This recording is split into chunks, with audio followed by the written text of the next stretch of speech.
যদি পঞ্চদশ সংশোধনী পুরোপুরি বাদ দেওয়া হয় তাহলে আমি আগেই বলেছি আবার আমরা বাকশালে ফিরে যাই। এখন আমাদের দেশের সংবিধানে বিসমিল্লাহির রহমানির রহিম আছে, এটা বেসিক স্ট্রাকচার ডক্ট্রিনের সঙ্গে কোন অংশের সঙ্গে সাংঘর্ষিক এটা দেখাতে হবে। এগুলোর সিদ্ধান্ত নিতে পারে উপযুক্ত পার্লামেন্ট। ততদিন পর্যন্ত স্থগিত রাখুন যতদিন পর্যন্ত না পার্লামেন্টের সংস্কার সভা এই ব্যাপারে আলোচনা করে জুলাই চার্টারকে ফলো করে সিদ্ধান্ত না নিয়েছে, ততদিন পর্যন্ত এই আপিল মামলা নিষ্পত্তি না হয়ে পেন্ডিং থাকাটাই শ্রেয় বলে আমরা মনে করি। পঞ্চদশ সংশোধনী বাংলাদেশের সংবিধানের ইতিহাসে সবচাইতে বড় সংশোধনী। প্রথমে সংবিধানে অনেক কাটাছেঁড়া করা হয়েছে, এমনকি কেউ কেউ বলেছেন যে এর মাধ্যমে সংবিধান রিরাইটিং করা হয়েছে, পুনর্লিখন করা হয়েছে। পঞ্চদশ সংশোধনী এসেছে পঞ্চম সংশোধনী মামলার রায়ের প্রেক্ষিতে, অর্থাৎ পঞ্চম সংশোধনীর মামলার রায় হয়ে যাওয়ার পরে সংবিধানের অনেক কিছুই উলটপালট হয়ে গিয়েছিল।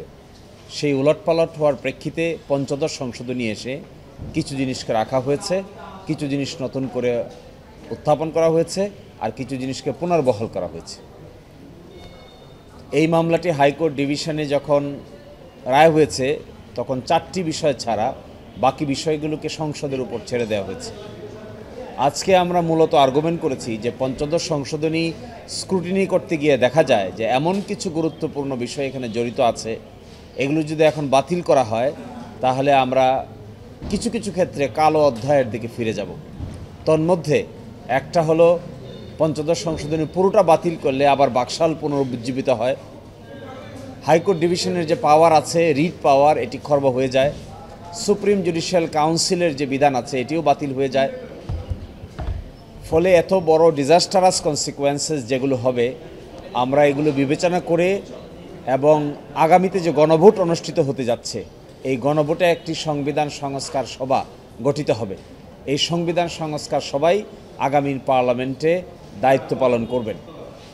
এই প্রেক্ষাপটে আমরা বলেছি পঞ্চদশ সংশোধনীর মামলা শুনানি আপিল বিভাগে আপাত অর্থে স্থগিত রাখা যেতে পারে এবং স্থগিত রেখে গণভোট অনুষ্ঠিত হচ্ছে। জুলাই চার্টার হয়েছে, এর প্রেক্ষিতে আগামীর সংসদে সংবিধান সংস্কার সভায় সংবিধানে বড় ধরনের পরিবর্তনের ইঙ্গিত দেখা যাচ্ছে এবং তা মূলত নির্ভর করবে গণভোটের হা এবং নায়ের রেজাল্টের উপরে।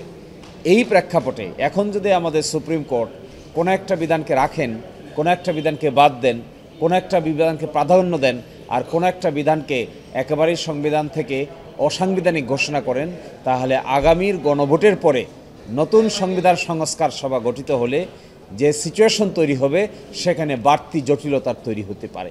এই জন্য আমরা আদালতের কাছে বলেছি এই প্রেক্ষাপটে পঞ্চদশ সংশোধনীর মামলার আপিলের শুনানি আপাত অর্থে স্থগিত রাখা যেতে পারে, আর বিষয়গুলোকে আগামীর সংবিধান সংস্কার সভার উপর ছাড়া যেতে পারে।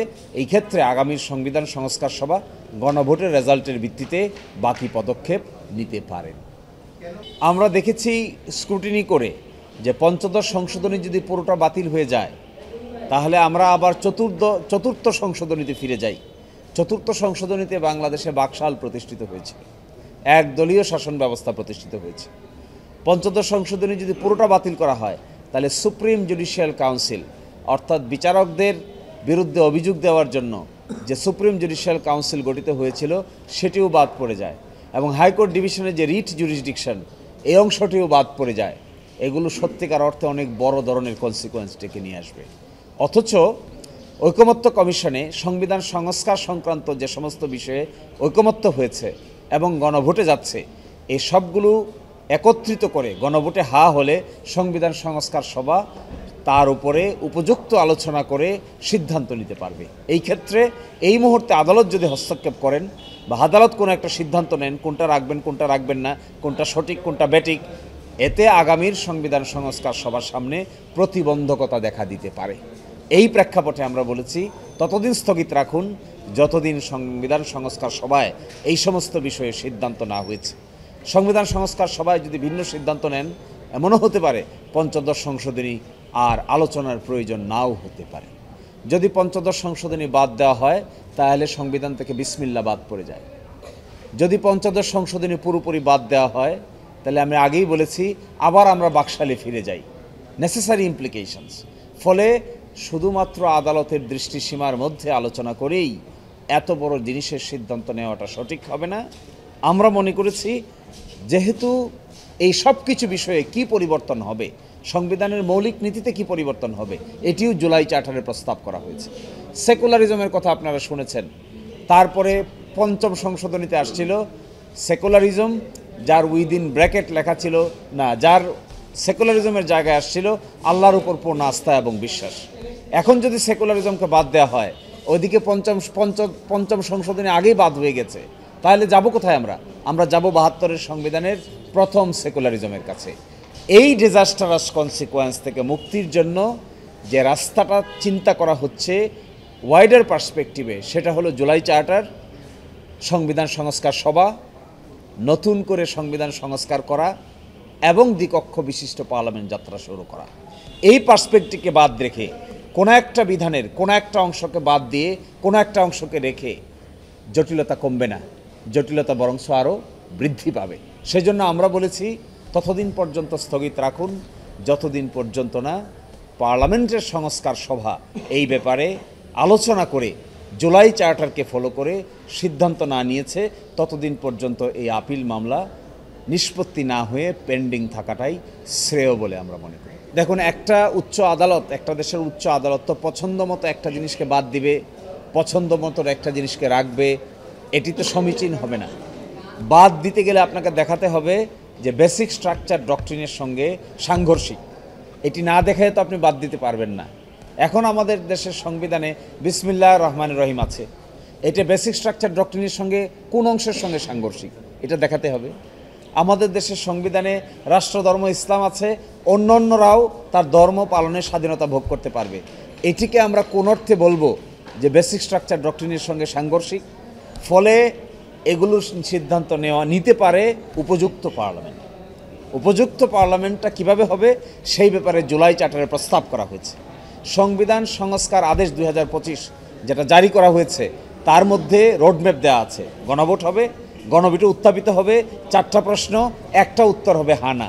এখানে যদি হা হয় তাহলে এটা সংবিধান সংস্কার সভায় রেফার হবে, সেখানে যদি অ্যাকসেপ্ট হয় ১৮০ দিনের মধ্যে এগুলো গৃহীত হবে। এই প্রেক্ষাপটে আদালতের সামনে বড় প্রশ্ন, এই সিদ্ধান্ত আদালত নিতে গিয়ে জটিলতা তৈরি হলে সংবিধান সংস্কার সভার কার্যক্রম কিছুটা হলেও ব্যাহত হবে বলে আমরা মনে করি। এই জন্যই আমরা বলেছি আপাতত স্থগিত থাকাটাই উত্তম। জোট গঠিত হবে, কিন্তু ইলেকশন করবেন স্ব প্রতীকে। স্ব প্রতীকে যে যা দায়িত্ব থাকবে, যে যার প্রতীক আছে তিনি তার প্রতীকে ইলেকশনে অংশগ্রহণ করবেন, আর অন্যান্যরা যারা জোটে থাকবে তারা ওই প্রতীকের যিনি প্রার্থী থাকবেন তাকে সাপোর্ট দেবে। এবং এই ক্ষেত্রে আমাদের ভিউ হলো আরপিও সংশোধন করে যে ভিউ নেওয়া হয়েছে এটাকেই আমরা সঠিক ভিউ মনে করি। এই বিষয়ে একটা রিট হয়েছে, রুল হয়েছে। রুল হলে আইন বাতিল হয় না, আইন বাতিল করতে গেলে একটা জাজমেন্টের প্রয়োজন হয়।